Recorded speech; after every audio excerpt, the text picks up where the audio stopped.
Hey guys, welcome back to some Gilded Guardians. Today's video, we're going to be looking at the guild boss and really showing some of the heroes that are really shining. Now, at the guild boss, we've gotten to the point where they are on rotation. We know what bosses are going to be introduced. Doesn't seem like there's going to be anything added at this point as far as the guild bosses. And even when it comes to crafting the guild artifacts, it seems like we're pretty stuck with where we're at with the guild and the bosses and the artifacts that we're crafting. Again, I don't feel like there's going to be any release or anything new in the near future.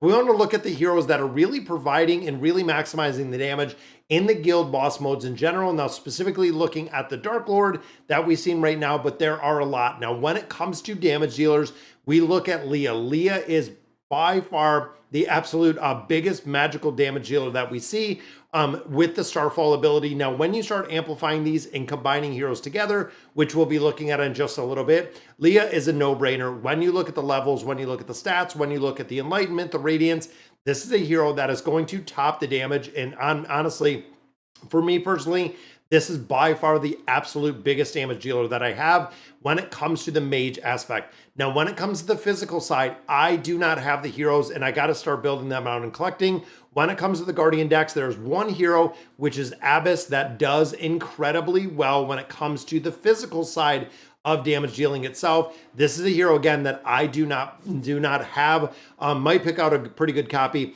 But when you look at Leah, Leah is the #1 hero that is driving the magical side, the mage side. This is the one that is driving the ranger side. This is the physical damage dealer. When you think of the ability to maximize the damage, this one is huge. And of course, you can amplify this by a couple different means, including a couple support heroes, a couple different exclusive relics that we have built in there. Now, out of this, if you are free to play, the free to play hero, the choice for this one is Atticus. Now, on my free to play account specifically, I do use Atticus, and I use Atticus in conjunction with Griselle, which again, we'll talk about in just a minute. But Atticus is one of the heroes when you look at his ultimate ability. And if you can chain this ultimate ability when he's throwing bombs, this can do an incredible amount of damage overall. Again, a hero that you can get as free to play. And then of course, Darista is the other one. When you start looking at heroes that have a lot of utility that are used for a ton of different game modes, you have Darista. Now, noting that both Abyss, Atticus, and Darista are all physical damage dealing heroes, meaning that there are not, and I don't feel like, short of like Tian Long or maybe somebody who is very exclusive, who is very hard and very expensive to build, these are the primary damage dealers, and these will maximize the damage that you're doing within these boss modes. So when we start looking at support, one that I feel a lot of players overlook because of the nerf that he recently received, which is Baylor. So Baylor overall, looking at the skills and abilities, Baylor can increase the critical chance in here by a lot. In conjunction with what your heroes have for critical rating, you can actually get to that 100% mark, meaning that everyone that is going to attack when Baylor puts his buff up is going to do a guaranteed 100% critical strike damage. And of course, this makes a big difference depending on the artifacts, depending on a couple other things where you can maximize and really, and of course, we know, again, this was kind of nerfed, but it still does work very well. Now, second hero that is super strong within this combination is Griselle. Now, Griselle is one that I've used for an incredible amount of time. When you look at this hero, not only the skills and abilities they possess, but the big thing is, of course, the psychic link, but it is the ghost ability that allows a hero. So again, thinking of Leah, thinking of Atticus, thinking of those heroes that can ult multiple times, the ghost ability is going to be huge. When you couple that with the amulet right here, the transferring energy also increases the linked attack by 50% for 5 seconds.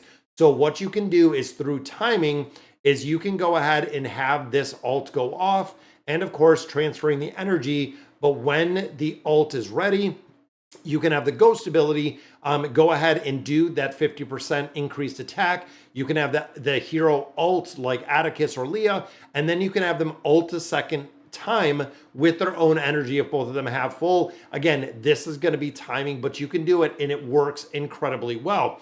Now, when you combine that with Thorit, Thorit is another hero. Looking at the exclusive item right here, transfers 30% of Thorit's attack to the linked ally.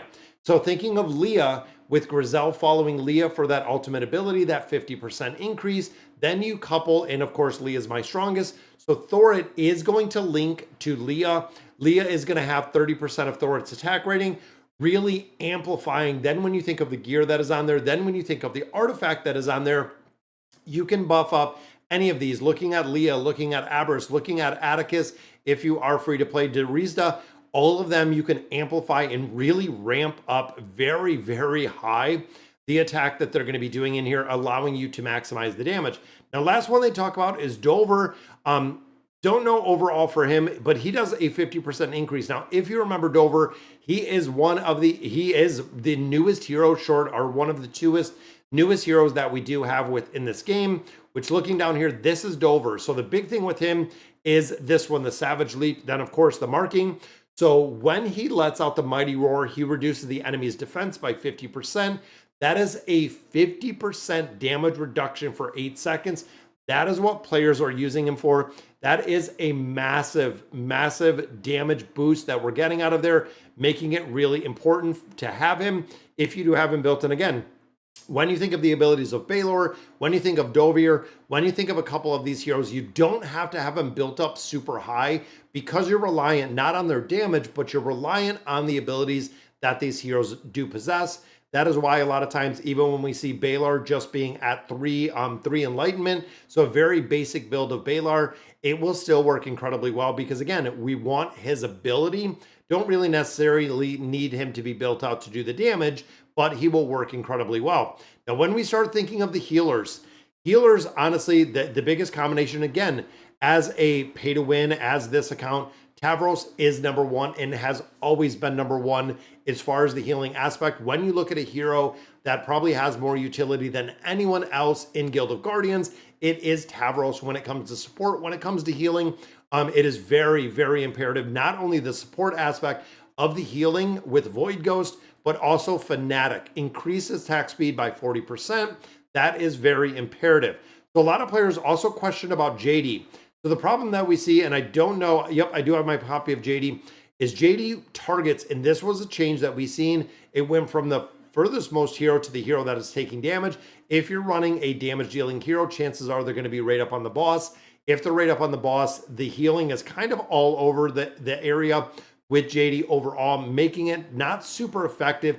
So the combination that I use as a free-to-play player is building out Flicks.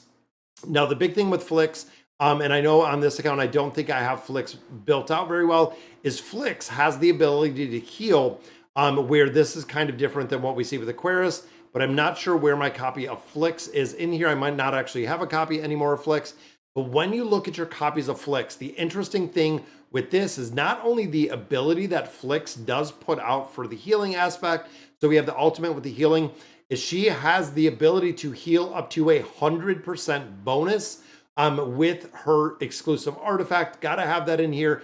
And then you copy it with another hero that I do have, again, on my free-to-play account, which is Aloria. Aloria's big thing right here is we do have the attack and attack speed by 20%. However, Aloria, again, has an exclusive artifact, a class-specific or an exclusive artifact that allows her to heal for a certain percentage of max health every second when the victory horn is up. So you can go ahead, you can get a lot of heals out of Flicks with especially having that artifact, and then you add an Aloria in here with the artifact, you can create a very solid synergy, because then when you think, in addition to both of those, if you have Griselle in there with Atticus, you can amplify a lot of damage. Even running Derizda in there as your final fifth within the formation works incredibly well. You're getting the attack speed boost, you're getting the attack in there, you're getting the healing, you're getting the energy recovery, you're getting everything that you need in a formation to really build. And again, when you start thinking bigger picture, building these heroes out, when you have the ability to go like test with fully developed Guardians, you can go in here, because this is essentially building out some of the free-to-play teams. When you start looking at the build in here of all of the heroes you have, and again, thinking going in here, doing free-to-play in its entirety, when we start looking at some of these heroes like Thorid, but when you start thinking of like a hero like Atticus, again, another hero that is very easy to get, very easy to really work with as a free-to-play player. But then you come down here and you start looking at some of these other heroes like Alori, like we said, even looking at Flicks, looking at Derizda, and then of course looking at Griselle to finish out this combination.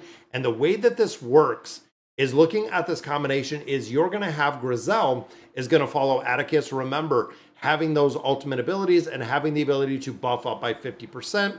You're going to have Flix in here that has the exclusive artifact to heal. You're going to have Aloria in here, or Loris in here, to heal and effectively buff the rest of the team. Atticus and Dorista are going to be your primary damage dealers, making this work in perfect, absolutely perfect synergy within, again, a free-to-play aspect in here. Now, for me, the way that I run it, again, running with Leah in here, is the combination of running Leah in a formation, and then I'm putting Griselle in there to follow Leah in their entirety. Tavros is my healer. Thorit is my backup and really my buffing support. And then a lot of times I will run in here as my last one, which gives me the ability is Tarvos and Tirok. So Tirok will build up and allow you to regenerate energy faster. This makes a really big difference. Again, looking at the synergy of this is everyone is built up. We have Griselle that is focusing on Leah. We do have Thorit that is focusing on Leah. We have the energy regeneration and the attack speed. And here, even Thorit's ult provides the attack speed. Again, making this an absolute boss killing formation that I absolutely love. So guys, that's going to do it for today's video. I hope it really helps to shine a little bit of insight. I've had so many questions when it comes to the boss formations, who we're using, how we're using it, what is the free-to-play friendly. So those are some of the very key heroes to have in Guild of Guardians to make a lot of progression. So again, that's going to do it for today's video. Let me know in the comments what you guys think. And as always, thank you guys for watching.